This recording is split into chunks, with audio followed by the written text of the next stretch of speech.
ito na po yung sa ano, sa back extension. So, kung mapansin niyo dun sa previous video, mayroon yan siyang haharang diyan na ano na yero. So, sila nanay kasi yung pader kasi ng ano na yan, yung nagdi-divide sa subdivision na 'to at saka yung dun sa kabila, yan na kung ano yung pader na yun na din yung ginawang pader nila nanay. So, kahapon kasi napansin na yun nila sir pero yun nga in-explain ko na hindi namin siya puwede tanggalin agad o baklasin agad kasi nga natantya naman namin na hindi namin kakayanin na matakpan siya kasi nung araw na yun kasi nga mag-uuwian na. So, siyempre hindi naman namin puwedeng baklasin ta's nakaiwang-tiwangwang lang yan kila nanay siyempre nakakahiya naman dun sa kanila. 'Di ayan na nga po, so binaklasan namin kaya nakapagtaas na kami ng pader. So yun po, puwede po talaga yun kasi siyempre sarado na rin doon kila nanay. So pagdating niyan sa taas, pagka nakapagtaas na kami, magpa-plasing kami diyan, paplasingan namin yung kila nanay yung bubong nila para hindi naman umano yung tubig dun papunta sa kanila kaya lalagyan namin ng flashing sa likod. So, ito po yung sa likod. So, ayan na po yung natapos ngayon. Bale, half day lang kami. So, isang patong na lang po yan ng hollow blocks dito sa mahabang wall na to. Then, dito sa kabila, dalawa. Then, mag-aano na po kami. Magpupormas ng poste at buhos. Tapos po, magbibim ng paikot para po preparation na para sa pag-i-slab. So, yan po yung natapos namin ngayon. Kasi, kinulang yung materials namin kasi hindi puwede ngayon magpasok dahil ang pasok lang ng materyales is MWF. So, nung Wednesday is holiday, ayaw magpapasok ng mga guard. Ewan ko ba nagtataka ako kung bakit hindi puwede ngayong major naman yung construction band ng kliyente. Dapat gano'n 'no? Kung major ang ano, wala naman silang iche-check. Tsaka ula-ula lang yung chine-check nila yung materyales na pinapasok. Hindi naman sa totoong buhay. Hindi talaga ano, hindi naman chine-check ng mga ano na 'yan. Eh, bakit nandiyan ba nila 'yan kung ilang piraso diyan ang magagamit. Hindi nila talaga. Kaya nga sana nakalagay naka-note na lang do'n na, "Oh, yung ganitong block and lot major 'to," 'di ba? Hindi naman sa pero wala tayong magawa kasi 'yun ang utos sa kanila. Nanghihinayang ako sa aming kalahating araw kasi malaking achievement sana 'yun para sa'min. So, yun nga wala tayong magawa. So, ito yung sa taas, bale mababa kasi dito yung layout sa taas. Pagdating ngayon 'pag sinundan lang namin yung layout na yan mababa yung kisame. So, ang ginawa namin kung mapansin niyo yung iba ang kulay na medyo basa pa siya, yan po yung ano, pinatong namin isang hollow blocks din kininis din namin. So, kabilaan po yan, ayan. Para po maitaas namin siya at least maging 220 po yung height ng kisame. Kasi po galing dun sa standard na ano ng pinto, hamba. Sa pinto, 'di ba ang standard niyan. So, parang ang natira niya na lang is 10 cm na lang din kisame na. So, ngayon dahil nilagyan na namin yan ng hollow blocks kahit papaano, tumaas na siya. Hindi na siya yung gano'n ang magiging, kalalabasan.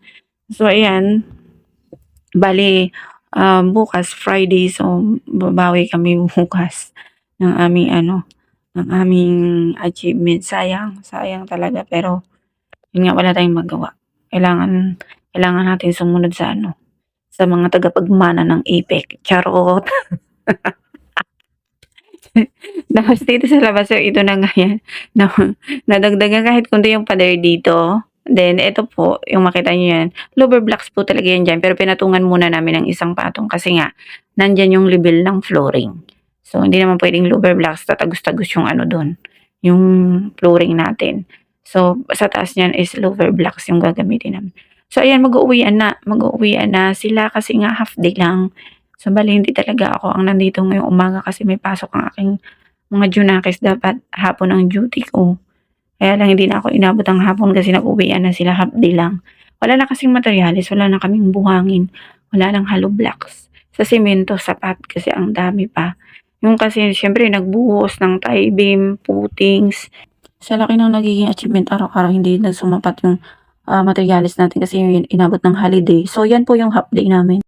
Ito na po yung natapos namin ngayon. So, ayan, nakapagbuhos na. So, bali yung buhos na yan is partial pa lang hanggang dyan sa may nakita yung orange.